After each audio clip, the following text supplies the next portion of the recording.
The Automated Podcast. So welcome again to Automated, the podcast focusing on exploring the impact of technology on jobs, and I'm your host, Marc Verbenkov. So as most people today are talking about the coronavirus or the COVID-19 virus, and it's certainly on the news enough, I thought it might be interesting to look at how the world of technology is reacting to this pandemic on the first part of the podcast, where we look at recent relevant technology news. So first off, as one of the main issues is actually detecting the coronavirus, it was interesting to read about Alibaba, the Chinese e-commerce website, who had developed an AI system that can actually detect the virus within around 20 seconds and with about 96% accuracy. So the problem is that it is done by examining scans of patients' chests rather than having a much faster application. However, it does completely beat the normal time of some 15 minutes, which is what a human needs to examine the 300 plus images. And it's already being used in over 100 hospitals across China, along with other rival AI systems, and thousands of infected people have already been diagnosed thanks to the speed of the AI systems. So, in another form of combating the coronavirus, again in China, there is a robot called the Thor 1. I'll have a quick video posted in the show notes if you're interested. And this is a remotely controlled robot on wheels, and it can apparently disinfect a 10,000 square meter area in just an hour. So although I've also talked of autonomous guided vehicles being used in hospitals in previous episodes, many Chinese hospitals are increasing the deployment of these robots to do a number of things like deliver medicine, communicate with patients, and support nurses in other various ways to really reduce the human contact with the infected people in the hospitals. However, I think a little bit more on the disturbing side of things, there are uses of drones that do a couple of things. So one is that just like the Thor 1 robot, they spray disinfectant from the sky, but they also patrol public areas, and they're able to notify officials of whether or not people are walking around without or with their masks on and violating other quarantine rules. So as we see in China with a number of other things, these types of technologies are being used as a kind of control mechanism. Although one can, of course, argue that due to the spread of the virus, this is actually for the better, but I'll leave that up to you guys to discuss and think about. And finally, like me, perhaps you've had a recent conference that has been canceled due to the threat of spreading the infection. Well, there's actually a surge in conferences now being held in virtual rooms and accessible through VR headsets. So one example was a so-called Educators in VR Summit, which included about 100 hours of content with 150 speakers or so, and 6,000 people joined over 6 days. So the event actually took, interestingly enough, 14,000 cars off the road for a week and saved attendees a combined 24 million kilometers of travel. So for those of you that are interested in sustainability and issues dealing with climate change, this might be an interesting fact for you, although the articles that I was reading did not show the difference in actually using a VR system and whether that significantly reduced CO2 emissions and improved sustainability compared to the amount of cars being used, although I think one can argue that it most probably does. So anyways, I think it's clear that in a pandemic where human contact leads to constant spread of a virus, our technological tools can be really an invaluable help to deal with the problem. However, as I've discussed with some of you, and you're totally right in arguing that it's also through technology, most likely planes, that actually allows the virus to spread so quickly in the first place. So, as mentioned last week, today's episode will look at the solutions proposed to the automation of jobs or technological unemployment. Though there are some solutions, no other solution has gained so much traction in the public consciousness compared to universal basic income. So today's episode will focus exclusively on this, while next week we'll look at the criticisms raised against it, as well as some alternatives to UBI, or Universal Basic Income. So UBI can most simply be understood as an unconditional monthly income that is given to individuals whether they work or not, hence the unconditional part of it. It does take many different forms, like a partial income, as part of a welfare system, or even as something called the negative income tax, as proposed by the neoliberal economist Milton Friedman.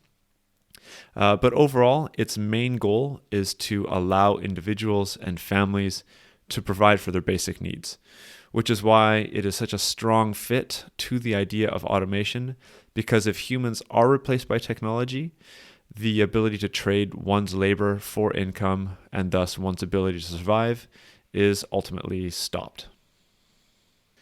So UBI is also a highly debated subject, with some arguing it should be added to the social systems already in place, like healthcare, whereas others argue all social systems should be replaced by it if it is to even be implemented at all.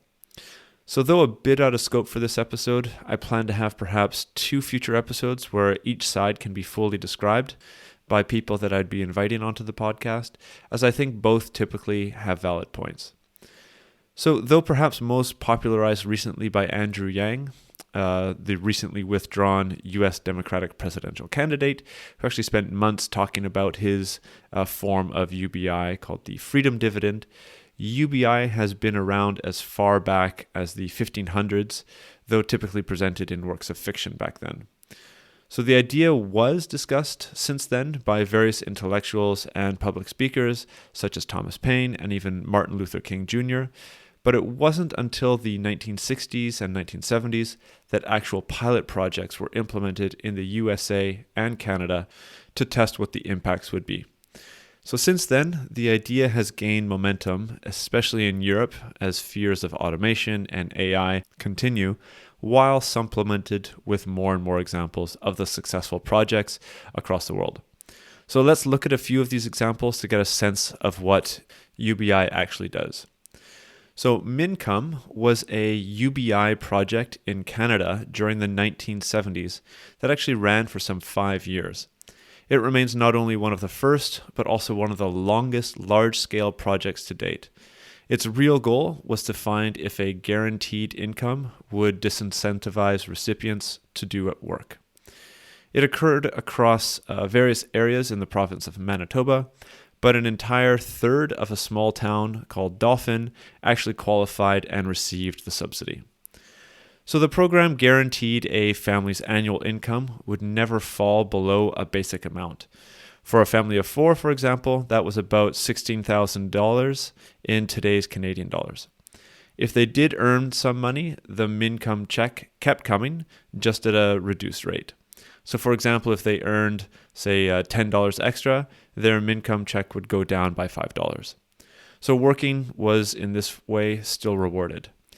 Unfortunately, though, a conservative political party came to power in 1979 and stopped the entire project without even having the data of the 3,000 plus people analyzed. And it wasn't until 2008, when the renewed interest in UBI, that the information was unboxed and eventually looked at. So though there was no direct evidence between income support and health outcomes, the claimed results showed a number of beneficial things. So most people receiving the subsidy actually kept working, but did reduce the amount of work slightly in favor of spending more time with family. Teenage boys, however, did stop working as their families no longer needed another breadwinner, and they were able to spend more time at school and doing other things that were interesting for them. Hospitalizations fell by roughly 8.5%, and this also included mental health, but also work-related injuries and emergency room visits decreased as well. So as a Canadian myself, I heard of the Mincome experiment before many other UBI projects, but I was actually quite interested when I read that a pilot project had also occurred in India, as the culture but also the level of expenses are quite different compared to those in Canada. So in 2011 and 2012, two separate programs were undertaken in an underdeveloped state in central India. Now, I think that the first program is actually a little bit more interesting, as 20 very similar villages were selected to be part of this experiment. Half of the villages were actually given the stipend, and in those villages that were selected, everyone was given roughly a third of a monthly income for a low-income family. The interesting thing here, though, is that this monthly income had zero restrictions. So the people that received the money could essentially spend the money on whatever they wanted. The results showed quite some improvements for those that were given the stipend. And we can look at those briefly. So better food security and lower rates of malnutrition, especially in female children, were found. Lower rates of illness, more consistent medical treatment, and more consistent medicine intake was found as well. Productivity rates increased as children in recipient villages had higher rates of school attendance, much like the Mincome example as discussed before. Higher rates of labor and work, especially in self-employed contexts, was found. No evidence of higher alcohol consumption. Actually, the opposite was found. So alcohol consumption actually decreased. And households with these cash grants were 3 times more likely to open a new business or take on a new production activity compared to those households that didn't receive the cash transfer. So these households also decreased their levels of debt and, of course, increased their levels of savings. So what I think is interesting here is that the participants knew that the experiment would only last a single year. This is perhaps one of the more difficult things to deal with in these experiments. How can the results be seen to be completely valid when participants know that the income is only temporary? And this has actually been an argument in favor of universal basic income, as those that argue for universal basic income claim that the results of all the experiments that have been done so far are actually conservative, and that if UBI were implemented on a permanent long-term basis, the benefits would far surpass those of what we see in these short-term experiments. But looking at long-term payments, so compared to India, Alaska has been paying a partial basic income to all of its residents since 1982. So through the Alaska Permanent Fund, which was created in 1976 through the massive amount of wealth generated from oil mining of North America's largest oil field, some 650,000 people receive the dividend every single year. And as the dividend is based on the interest of the fund, the amount has actually fluctuated between $300 and some $2,000, which is given out once every single year. So though this is clearly not enough for individuals to survive off of, and thus really can't be considered a full UBI program, there has nevertheless been a number of studies to try and show what the effects actually are. So again, I'll look at some of the more interesting results of the studies. So first off, there was a small but positive birth weight effect for low-income mothers, meaning that the weight of their child was actually higher than in other places where they didn't have the stipend. And this also extends into childhood, and there were actual findings that for 3-year-olds, the fund actually helps to reduce obesity. So not only do you get healthier children when they are born, but you also reduce the level of obesity as they're growing up, which I think is an especially large problem in the United States. So there's also something especially for the elderly. So poverty has been reduced in the elderly populations. However, income inequality has grown for the population as a whole. And again, kind of a double-edged benefit here. Property crime does seem to decrease following the payment, but at the same time, substance abuse also increased. So these were just some of the examples out there, and there are actually many other pilots that have been conducted to ascertain the benefits and problems of UBI across the world. No national program has yet been fully implemented, though there was a referendum brought up in Switzerland in 2016, but it did not pass. Overall, there are consistent positive findings for the low-income individuals and families that receive these payments with regards to health, education, work, crime rates, and even entrepreneurialism. So though this episode focused explicitly on the benefits of some UBI projects, next week we will look at some of the criticisms and alternative solutions that have been presented over time. So thanks for listening to this week's episode. If you want to support the podcast, you can leave a like or a review on Apple Podcasts or wherever you listen to your podcasts. If you want to get in touch, feel free to do so over Twitter or LinkedIn by searching for Automated Podcast.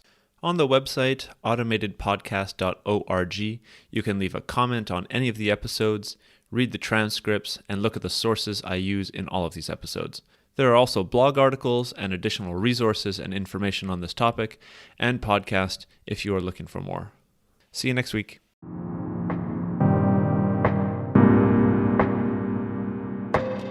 The Automated Podcast.